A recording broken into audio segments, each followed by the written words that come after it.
श्री स्वामी समर्थ. स्वामी महाराजांच्या कृपेने तुमच्या सर्व इच्छा मनोकामना पूर्ण हो. येत्या 12 एप्रिलला हनुमान जयंती आहे. तसेच याच दिवशी चैत्र पौर्णिमा देखील आहे. या दिवशी जर आपण काही उपाय केले, काही सेवा केल्या तर त्या खूप खूप प्रभावी ठरतात. भगवान हनुमान हे रामजींचे परमभक्त मानले जातात, ज्यांना बजरंगबली, पवनपुत्र, महावीर आणि संकटमोचन इत्यादी नावांनी देखील ओळखले जाते.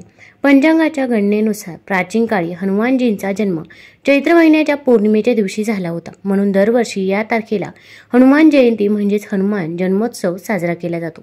यावर्षी हनुमान जयंतीचा उत्सव 12 एप्रिलला शनिवारी असणार आहे. धार्मिक श्रद्धेनुसार हनुमान जयंतीच्या रात्री जे लोक काही खात्रीशीर उपाय करतात त्यांना कर्ज आणि ग्रहांच्या अशुभ प्रभावापासून देखील मुक्तता मिळते. यासोबतच साधकाच्या अनेक इच्छाही पूर्ण होतात. आता या दिवशी आपल्याला काही उपाय करायचे आहे. भरपूर वेळा आपल्या मुलांच्या आयुष्यामध्ये अनेक अडचणी, अडथळे, संकटे असतात. प्रत्येक आईवडिलांची इच्छा असते की आपल्या मुलांची प्रगती व्हावी. मग अभ्यासात असेल किंवा नोकरीत असेल, कोणत्याही क्षेत्रामध्ये त्यांनी मागे राहू नये. पण पाहिजे तसे होत नाही. मुलं अभ्यास तर करतात पण त्यांना पाहिजे तसे मार्क्स मिळत नाही किंवा त्यांचे अभ्यासामध्ये लक्ष लागत नाही. खूप मेहनत करून देखील त्यांना कष्टाचे फळ मिळत नाही किंवा मुलांचा विवाह हा वेळेवरती जुळून येत नाही. तसेच मुलांना वाईट संगत देखील लागलेली असते. घरामध्ये ते उद्धटपणे बोलतात, रागवतात किंवा त्यांना नोकरी मिळत नाही. अशा अनेक समस्या आपल्याला मुलांबाबत असतात. मग मुलगा लहान असेल किंवा मोठा असेल किंवा मुलगी असेल, प्रत्येकाबाबत आपल्याला या समस्या असतातच. तर या सर्व अडचणी, अडथळे दूर होण्यासाठी आपण या दिवशी काही उपाय करायचे आहे. तर कोणते उपाय करावे, कोणत्या सेवा कराव्या हे जाणून घेण्यापूर्वी तुम्ही चॅनलमध्ये नवीन असाल तर चॅनल लाईक करा व सबस्क्राईब देखील करा. कमेंटमध्ये श्री स्वामी समर्थ किंवा जय हनुमान लिहायला विसरू नका. आता हनुमान जयंतीच्या दिवशी आपण सकाळी लवकरच उठायचं आहे. अगदी तुम्ही ब्रह्ममुहूर्तावरती उठलं तरी पण चालेल. या दिवशी अंघोळ करताना अंघोळीच्या पाण्यामध्ये देखील 2 थेंब गंगाजल टाकावं. चिमूटभर हळद टाकायची आहे, थोडेसे काळे तीळ आणि कच्चं दूध टाकायचं आहे आणि याच पाण्याने आपण अंघोळ करायची आहे. यामुळे आपल्याला पवित्र तीर्थस्थानी स्नान केल्याचं पुण्यफळ हे तर प्राप्त होतं, पण आपल्यामध्ये असणारी नकारात्मकता देखील दूर होण्यास मदत होत असते. स्नान केल्यानंतर भगवान चंद्राची पूजा करा आणि त्यांना देखील अर्घ्य अर्पण करा. या काळात ग्रहांच्या शांतीसाठी मंत्रांचा जप देखील केला जातो. यामुळे तुमच्या कुंडलीतील कमकुवत ग्रहांची स्थिती मजबूत होईल. शिवाय घरात आणि कुटुंबातही आनंद येईल. याशिवाय जर तुमचे कोणतेही काम बराच काळ पूर्ण होत नसेल तर ते देखील तुम्ही पूर्ण होऊ शकते. त्यामुळे या दिवशी आपण चंद्राला अर्घ्य हे आवर्जून द्यायचंच आहे. आता यानंतर आपण आपल्या घराची शुद्धी करायची आहे. घरामध्ये आपण गोमूत्र शिंपडायचं आहे. तसेच उंबरठ्याचं लेपन करायचं आहे. दरवाजावरती आपण आंब्याच्या पानांचं तोरण लावायचं आहे. आपल्या घरामध्ये जर बजरंगबलीचा फोटो असेल तर त्यांची आपण पूजा करायची आहे किंवा मंदिरामध्ये आपण जाऊन पूजा सेवा केली तरी पण चालेल. आता आपण जवळपास असणाऱ्या हनुमानांच्या मंदिरामध्ये जायचं आहे. आता तिथे जाताना आपण काही वस्तू सोबत घेऊन जायची आहे. तर आपल्याला 11 रुईची पानं घ्यायची आहे. रुईचे झाड हे महादेवाला देखील अत्यंत प्रिय आहे. महादेवाच्या पूजेमध्ये देखील या झाडांची पाने अर्पण करणे शुभ मानले जाते. शास्त्रानुसार महादेव प्रत्येक वाईट गोष्ट नष्ट करणारे तसेच तंत्र साधनेचे देखील जनक आहे.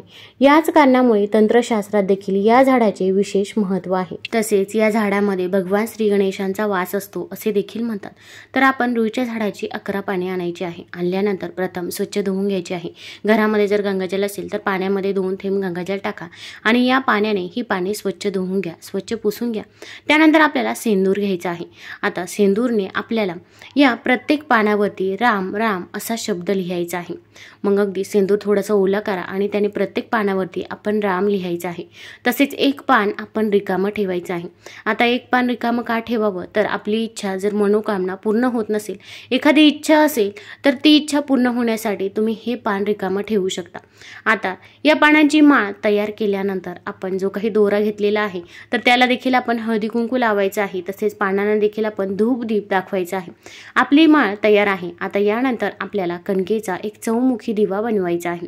कणिक मळत असताना त्यामध्ये आपण मीठ टाकायचं नाही तर चिमूटभर हळद टाकायची आहे. कणकेचा चौमुखी दिवा बनवल्यानंतर यामध्ये आपण चमेलीचं तेल टाकायचं आहे.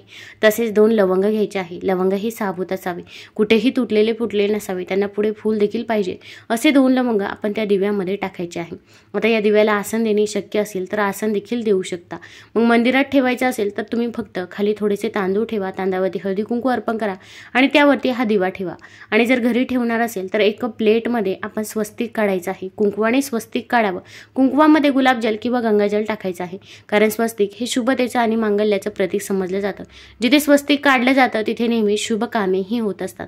त्या स्वस्तिकवरती थोड्याशा अखंड अक्षता अर्पण करा आणि त्यावरती हा दिवा ठेवायचा आहे. आता हा दिवा आणि आपण रुईच्या पानांची माळ घेऊन बजरंगबलीच्या मंदिरामध्ये जायचं आहे. मंदिरामध्ये गेल्यानंतर आपण तिथे हा दिवा प्रज्वलित करावा. तसेच आपण ही माळ देखील हनुमानांना अर्पण करायची आहे आणि अर्पण करत असताना आपली जी काही इच्छा आहे, मनोकामना आहे, तर ती सांगायची आहे. मग मुलांची अभ्यासामध्ये प्रगती होत नसेल, त्यांना अभ्यासामध्ये अडचणी अडथळे येत असेल किंवा नोकरी मिळत नसेल, संतान प्राप्ती होत नसेल, विवाह जुळून येत नसेल, जे काही आहे ते मनापासून आणि श्रद्धेने सांगावे.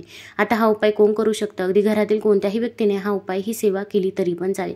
फक्त सुतक असेल किंवा मासिक धर्म असेल तर या काळामध्ये आपल्याला हा उपाय करता येणार नाही.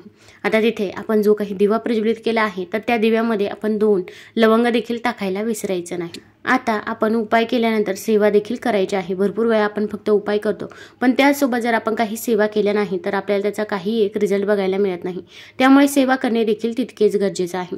पण त्या अगोदर आपण हनुमानांना या दिवशी थोडेसे फुटाणे आणि गूळ आवर्जून अर्पण करायचे आहे. तसेच आपण बुंदीचे लाडू देखील अर्पण करावे. आता हे बुंदीचे लाडू थोड्या वेळ आपण बजरंगबली पुढे ठेवायचे आहे. नंतर हे लाडू आपण मुलांना वाटून द्यायचे आहे. लहान मुलांना हे लाडू द्यावे की ज्यामुळे आपल्या मुलांच्या देखील आयुष्यामध्ये जे काही अडचणी अडथळे संकटे येत असतात तर ते देखील दूर होण्यास मदत होत असते. आता आपण हनुमानरायाच्या मंदिरामध्ये बसूनच काही सेवा करायची आहे. तर आपण हनुमान चालीसा 1 वेळा पठण करायचं आहे. अगदी मनापासून आणि श्रद्धेने करावं. अगदी तुम्हाला म्हणणे शक्य होत नसेल तर मोबाईलवरती लावून द्या, श्रवण केलं तरी पण चालेल.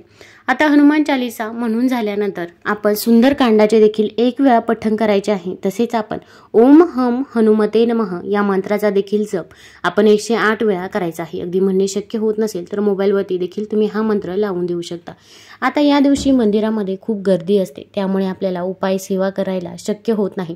तर अशा वेळी अगदी मंदिराच्या बाहेरचा जो काही परिसर आहे तर त्या परिसरामध्ये देखील तुम्ही ही सेवा करू शकता किंवा अगदी घरी जरी तुम्ही या सेवा केल्या तरी पण चालेल. आता याचसोबत आपण आणखीन एक उपाय करायचा आहे. तर आपल्याला 2 विड्याची पाने घ्यायची आहे. जिथे पण पान मिळते तर तिथे आपल्याला जायचं आहे आणि तिथे हनुमानांना भोग देण्यासाठी पान पाहिजे असे तुम्ही म्हणायचं आहे आणि त्यानंतर तिथून आपण 2 पाने घेऊन यायची आहे. आता ही 2 पाने आणल्यानंतर 1 पान आपण हनुमानरायांना अर्पण करायचं आहे. पहिल्यांदा दोन्ही पाने तिथेच ठेवावी आणि थोड्या वेळाने आपण त्यातील 1 पान उचलून घ्यायचं आहे आणि हे पान घरी घेऊन यायचं आहे. आता हे पान घरी आणल्यानंतर हे पान आपण आपल्या मुलांना ग्रहण करायला द्यायचं आहे. यामुळे बजरंगबलीचा आशीर्वाद हा आपल्या मुलांना प्राप्त होत असतो व त्यांच्यावरती येणारी संकटे अडचणी अडथळे हे दूर होत असतात. अगदी हे पान तुम्ही घरातील सर्व व्यक्तींनी जरी ग्रहण केलं तरी पण चालेल. तुम्हाला जर हा व्हिडिओ आवडला असेल तर चॅनल लाईक करा, सबस्क्राईब करा. धन्यवाद.